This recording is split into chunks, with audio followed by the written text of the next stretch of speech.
guys, welcome to Saxon Algebra 1. So this week we're jumping into lesson 32. And I know the title is probably going to make a few of you uneasy because there's something about when we hear the title word problems that maybe some of us get a little more intimidated. But I hope you all will really think it through as to what it's asking us. You know, an important thing is to read through the story problem, understand the content that they're giving, the information, and then know that not all information is possibly used. So you need to ask yourself specifically, what is the information telling me, and then what is it asking of me?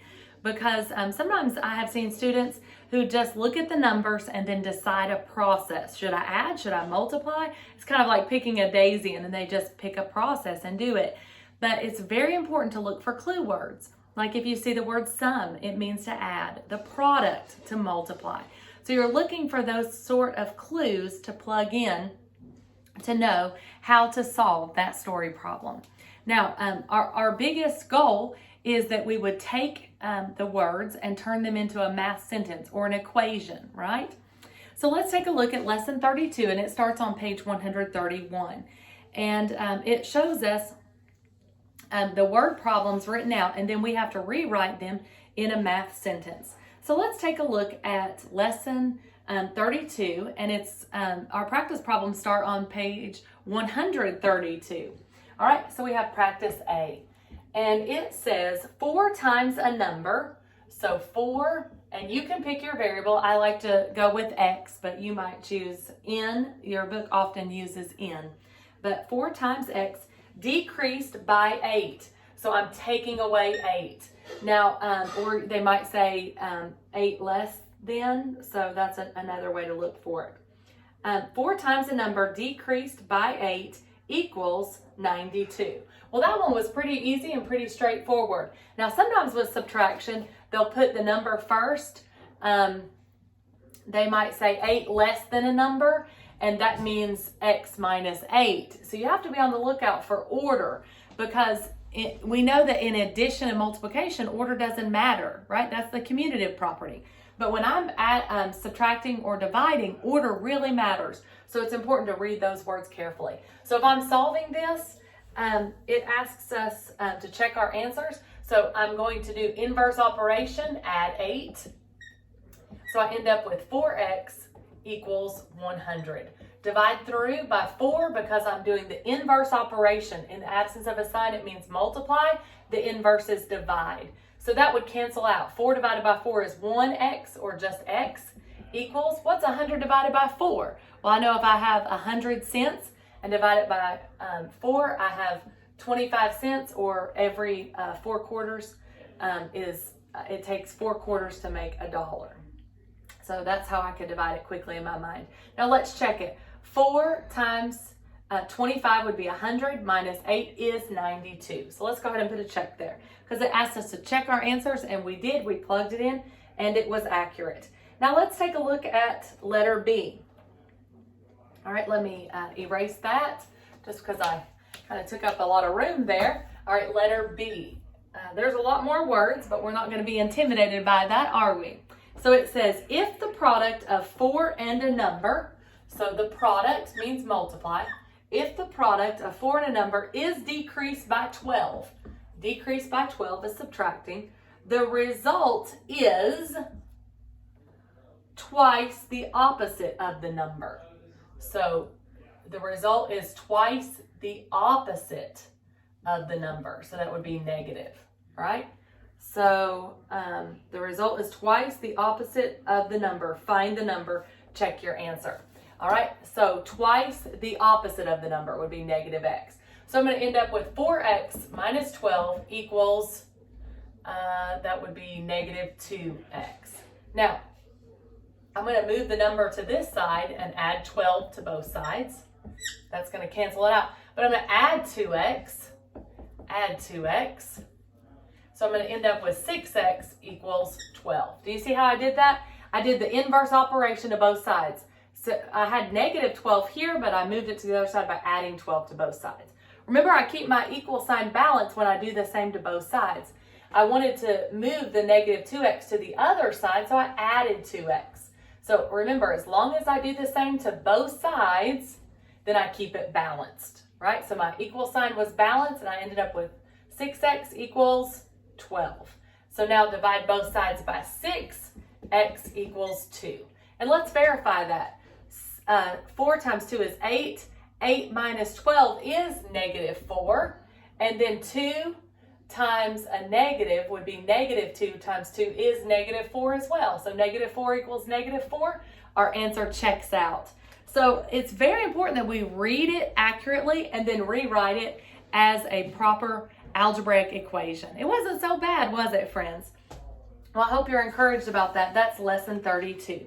Now, lesson 33 is all about prime factors. And oh, I just love prime factors. So what is a prime factor? Well, let's take a few moments to talk that through.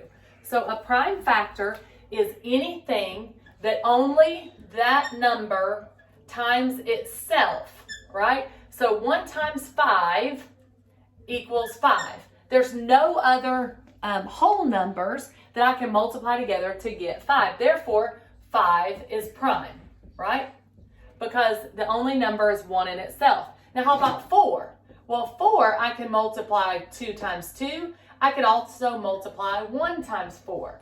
So because there's another set of factors besides 1 in itself, 4 is not a prime number. We call that composite, right? So a prime number is a number that the only whole factors are 1 and itself. All right.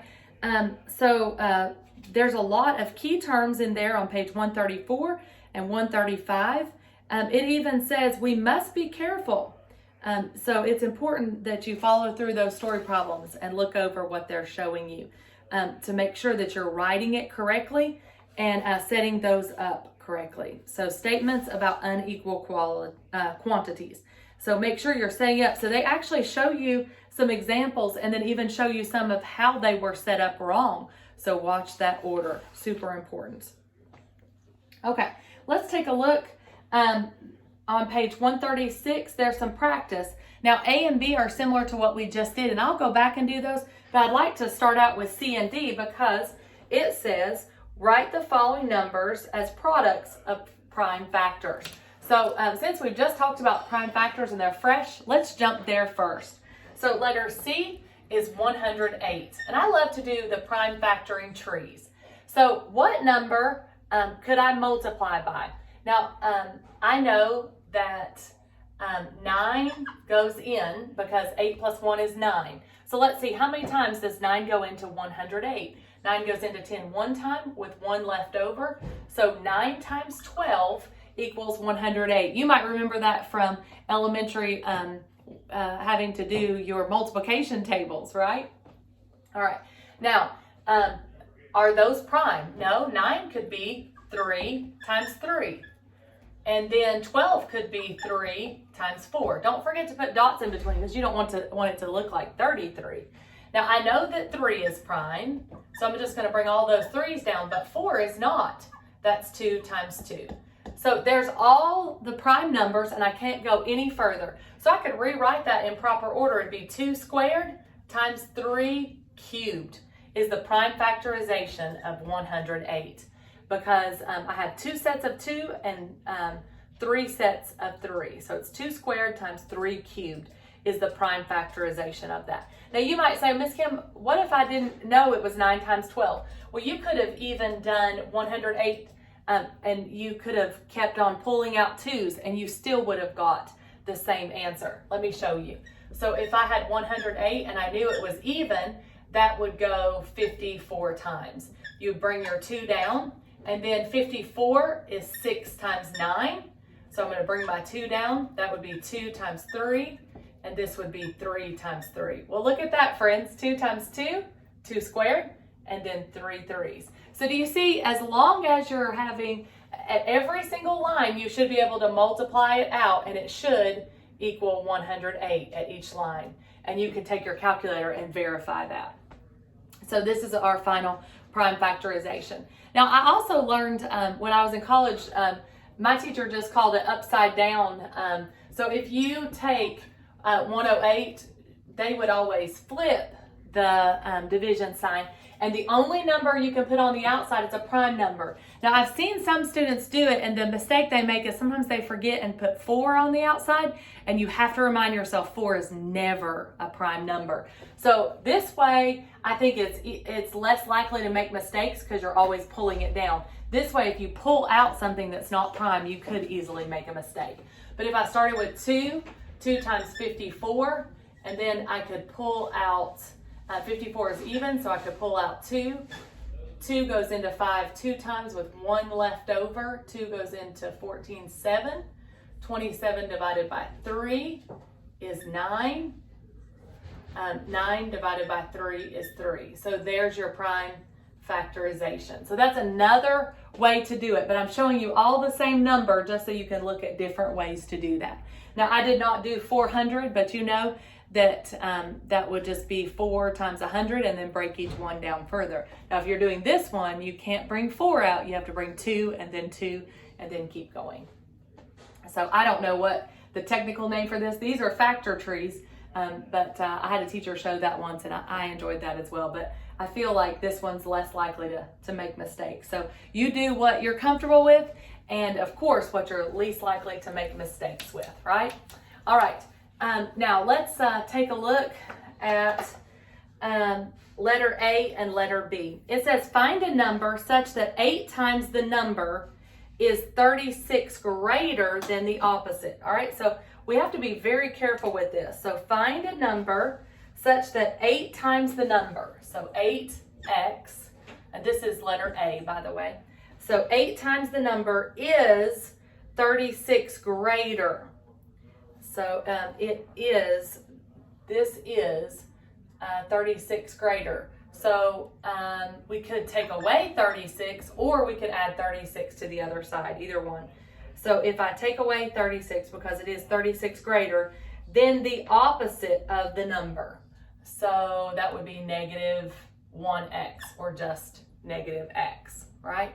All right, so I always read back through it one more time. Find a number such that 8 times the number is 36 greater. So I'm taking away 36 to make it balanced. Then the opposite of the number. Check your answer. So I'm going to add 36.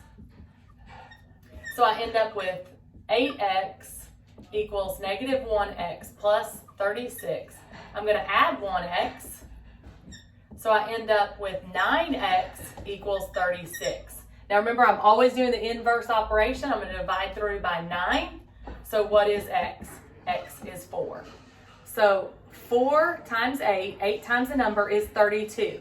So 32 is 36 greater. So is 36 greater than the opposite of the number. So that would be right, because the opposite of that would be negative 4. So good job. All right. I'm going to let you do B and D on your own, and we'll try to cover some of those in class as well. But I hope this has been encouragement to you. And check back later in the week, and I'll have lessons 34, which is just about the greatest common factor, what it shares the most of. So I think you'll do very well with those, just taking out what's in common. So factoring out the greatest of what it shares. And then also, so that is 35. So this week you'll be doing 32, 33, 34, and 35. So I hope you all have a great week, and I hope you enjoy your Algebra 1 lessons. And I hope that you're not feeling overwhelmed, even though we've got, in spite of the fact that we've got some story problems, just know that you can do it. Great job, you guys. Thank you.